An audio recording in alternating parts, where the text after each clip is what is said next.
sehat dan sejahtera bagi kita semua. Perkenalkan, saya Ratna Dewi Isnayani dari Program Studi Pendidikan Ekonomi Universitas Negeri Yogyakarta.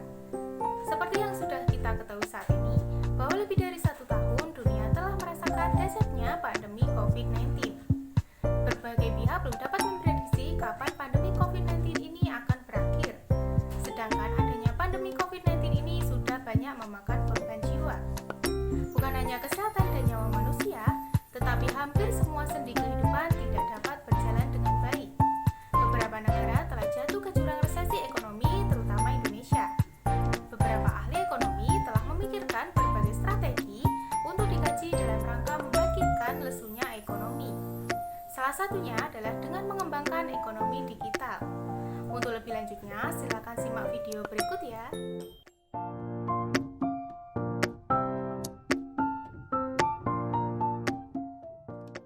Ekonomi digital adalah berbagai kegiatan ekonomi yang mencangkup penggunaan informasi dan pengetahuan digital sebagai faktor utama produksi dan jaringan informasi modern sebagai bagian kegiatan yang penting. Di Asia Tenggara, ekonomi digital sedang berkembang pesat seiring dengan besarnya potensi pasar atau transaksi jual beli yang terjadi. Ekonomi digital ini meliputi beberapa aspek perekonomian. Aspek perekonomian yang dimaksud meliputi pengadaan, pendistribusian, penjualan barang dan jasa, serta transaksi keuangan. Istilah awamnya, jual beli secara online. Meskipun kelihatannya rumit, keberadaan ekonomi digital bukanlah hal yang aneh.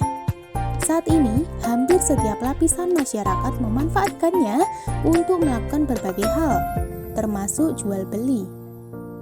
Selain karena pasar ekonomi digital cenderung lebih luas, kepraktisan merupakan alasan kenapa sistem ini begitu sering dimanfaatkan masyarakat. Apalagi, pengguna internet aktif yang juga menggunakan smartphone di Indonesia cukup banyak. Tidak heran jika ekonomi digital dianggap sebagai salah satu solusi untuk mengatasi masalah keuangan penduduk Indonesia saat ini, apalagi di masa pandemi COVID-19.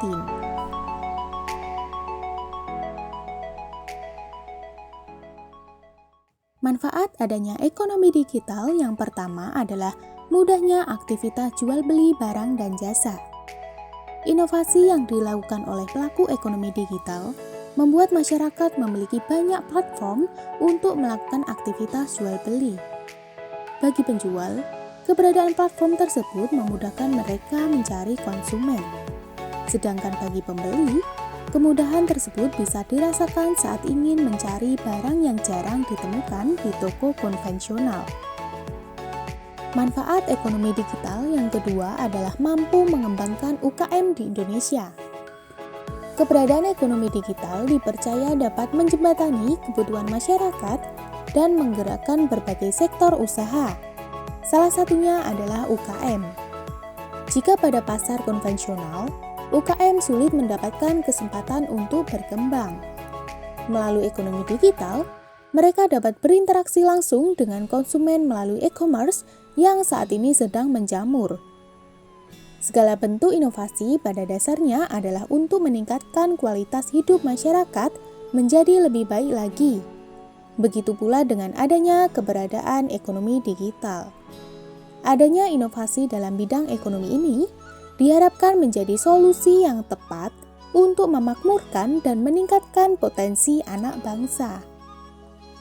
Manfaat yang ketiga adalah berdampak pada semua lini kehidupan. Di bidang ekonomi, transaksi yang terjadi menjadi lebih cepat. Selain itu, terjadi pula pemerataan ekonomi. Di bidang pendidikan, akses pendidikan, informasi, dan bahan pelajaran menjadi lebih mudah serta membuka bisnis baru untuk pelatihan dan les online. Di bidang sosial, adanya ekonomi digital menjadi landasan untuk melakukan pembangunan ekonomi secara inklusif, sehingga usaha kecil dapat berkembang. Selain itu, adanya ekonomi digital mampu memberdayakan sumber daya manusia menjadi lebih baik.